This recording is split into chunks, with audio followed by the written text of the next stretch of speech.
ছিন্নমূল পরিবারের যুবক আবু সাইদ, বয়স প্রায় ৩০। শৈশবে নানা কষ্টের মধ্য দিয়ে বেড়ে ওঠা তার। কৈশোরেই হাল ধরতে হয়েছিল বৃদ্ধ বাবার সংসারের। এরই মধ্যে মানসিক ভারসাম্য হারিয়ে ফেলেন তিনি। ইতোমধ্যে তাকে সুস্থ করার চেষ্টায় সর্বশান্ত পরিবারটি। এখন টাকার অভাবে বন্ধ চিকিৎসা সেবা। ফলে এক যুগ ধরে শিকলবন্দি জীবন কাটছে আবু সাইদের। স্বজন ও স্থানীয়রা বলেছেন, প্রায় ১৬ বছর আগে সংসারের নানা অভাব অনটনের কারণে ঢাকা গিয়ে একটি গার্মেন্টসে চাকরি করছিলেন সাইদ। এরপর হাসি ফুটছিল বাবা মায়ের মুখে, কিন্তু ১ বছর না যেতেই সেই হাসি যেন ম্লান হয়ে যায়। খুব কষ্টে দিন কাটায় ওখানে, পায়খানা পেশাব ওখানে ছেকল দিয়ে বান্ধি থুইছে।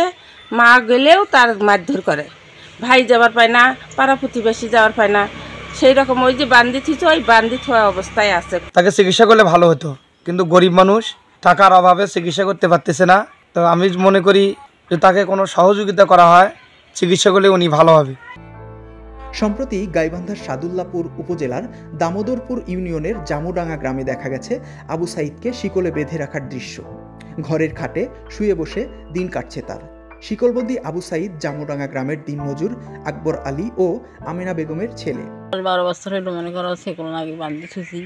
টাকা পাকলে চিকিৎসা করে পাইনি, আসার দ্বারা থাকি বলে টাকা পাবো, চিকিৎসা করবো নাই তো টাকা। দীর্ঘ ১০ থেকে ১২ বছর হলো এই অসুখে ভুগতেছে, পাগল। তাকে ঘর থেকে বের করানো যায় না, বাঁধে রাখছি ঘরের মধ্যে। টাকার অভাবে চিকিৎসা করতে পারতেছি না। সহযোগিতা মানুষের যদি পাই, সরকারেরও সহযোগিতা যদি পাই, তো ছোটো ভাইয়ের চিকিৎসা করিয়া আশা করা যায় ভালো করা যাইতো। এ বিষয়ে সাদুল্লাপুর উপজেলা সমাজসেবা কর্মকর্তা মানিক চন্দ্র রায় বলেন, আবু সাইদের যদি সুস্থ হওয়ার সম্ভাবনা থাকে তাহলে তার চিকিৎসা ব্যয়ের জন্য সহযোগিতা করা হবে। আবু সাইদের কথা শুনে খুবই খারাপ লাগলো। তবে আমাদের ডিপার্টমেন্টের একটি সার্ভিস তিনি পাচ্ছেন। তবে তার রোগমুক্তি কামনার ক্ষেত্রে যদি তিনি চিকিৎসার মাধ্যমে সুস্থ হয়ে ওঠেন, এরকম সম্ভাবনা থাকে, তাহলে এই ডিপার্টমেন্ট হাসপাতাল সমাজসেবা কার্যক্রম পাশাপাশি আমি আমার ব্যক্তিগত উদ্যোগ থেকেও তার সার্বিক চিকিৎসার ব্যয় নির্বাহ করার সর্বোচ্চ চেষ্টা করব। ধন্যবাদ। চাকরি করা অবস্থায় আবু সাইদ মানসিক ভারসাম্য হারিয়ে ফেলেন। এরপর তাকে বাড়ি এনে স্থানীয় কবিরাজ দ্বারা চিকিৎসা সেবা দেওয়া হয়। দীর্ঘদিন ধরে এই চিকিৎসা ব্যয়ে সর্বশান্ত হয়ে পড়েছে পরিবারটি। টাকার অভাবে উন্নত চিকিৎসা করাতে না পেরে অবশেষে ২ পায়ে শিকল বেঁধে আবু সাইদকে নিয়ন্ত্রণ করতে হচ্ছে।